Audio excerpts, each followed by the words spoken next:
Hey, what's up? It's Billy with Wild Reef Keeper. Today I'm going to be using a diamond blade wet saw to frag some Goniopora. So I had this Goniopora and it was going through some issues, having a little bit of disease. I used some KFC dip to bring it back.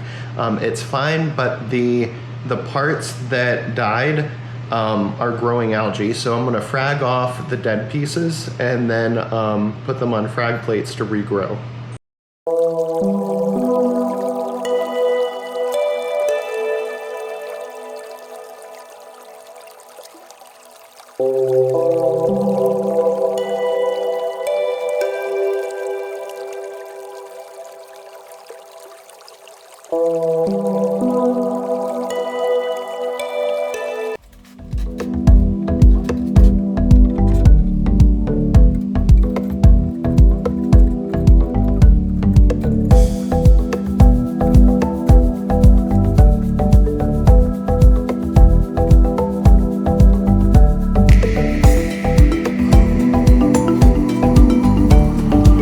So this is my setup right here. I'm going to show you. First, I set up the diamond blade saw. This is a Griffin diamond blade saw. It's available at Bulk Reef Supplies where I bought this one. So we want to make sure the blade is fairly taut, but not too taut or it'll slide off of here. When I'm ready to run the saw, I'm going to put the covers on to control some of the splashing, especially the splashing here. This just slides on. Ooh, I'm trying to do this one hand, just to show you how simple. There we go. So that's on there now. Now, I added water in here. This is up for debate. Some people use salt water, some use fresh. For the cutting portion, I use fresh RO water. It's sanitary, it's clean.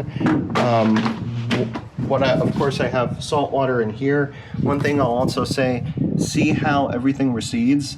You want to, if you have a piece that you're not going to be able to tell the tissue from, you just want to make a mental note before you take them out of the tank about the areas where you're going to cut. So I'm going to put my work area out here.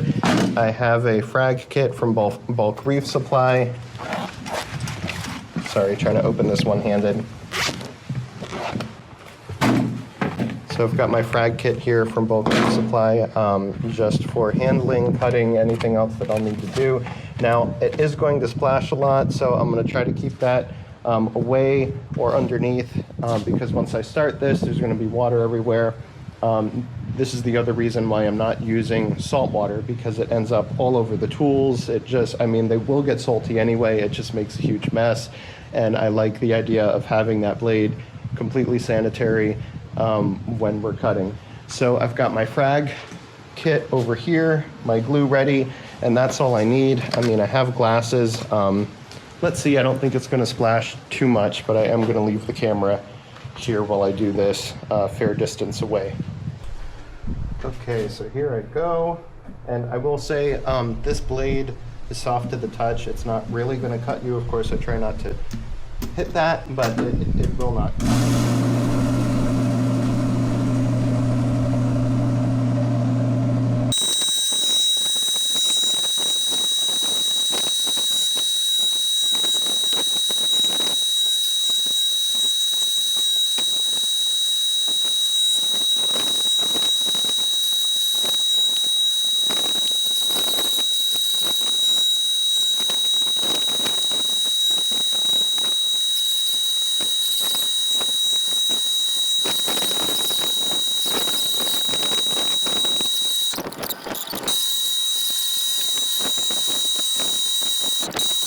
While I'm cutting, I like to do this after the cut.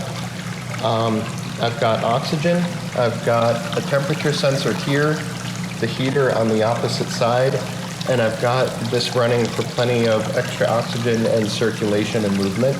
So I'm gonna throw this, let me see, amoxicillin at 250. I'm gonna put 2 of these in. I just put 2 ciprofloxacin, that's 1,000 milligrams of Cipro.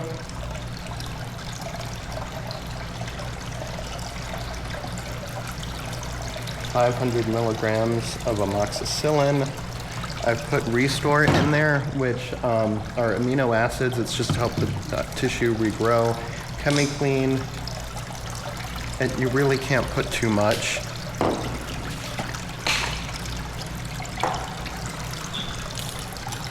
They're antibiotics. The Lugol's, I believe it's, start with 10 drops. 1, I think it's 20, 2, 3, 4, 5, 6, 7, 8, 9, 10.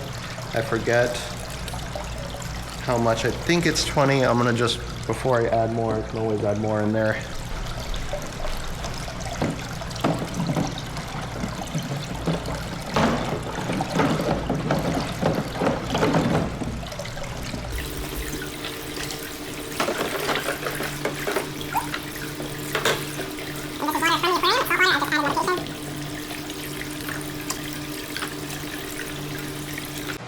Okay, so my fragged pieces have been sitting in Kung Fu Coral Dip's KFC dip for about 2.5, 3 hours.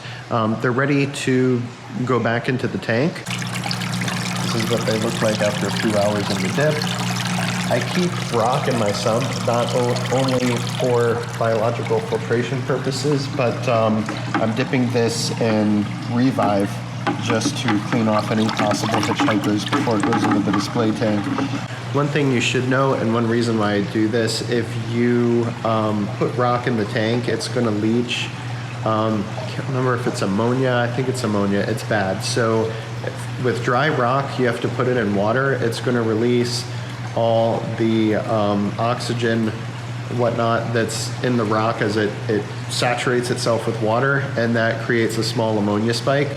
In a tank this size, it probably wouldn't matter that much, but I like to soak rock before I put it in the tank. So I just took some of the rock that's in my sump for frag purposes. It's utilized for biological filtration while it's down there. I just dipped it real quick in the Revive just to clean it off a little bit. There were a few sponges on there. It's been sitting in the sump. I removed those manually with a tool. And now I'll go ahead and plant these frags on there, and then we'll just see which, I'll put it in a lower light area of the tank. I don't want it in like strong direct light or in the middle or top of the tank where the stronger light is, just to give these guys some time to heal after being cut. 2, I don't want super strong light on any exposed skeletons so that I'll have less chance of growing algae on there.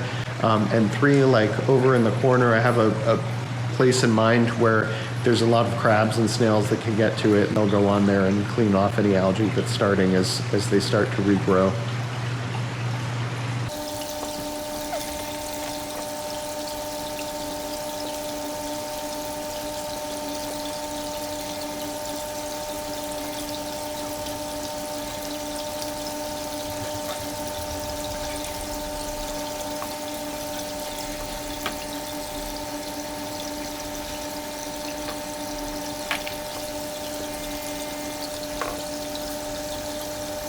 Alright, so what I did, I put this over here in the corner, and each of my lights can be dialed in individually. I have one that's off being fixed right now.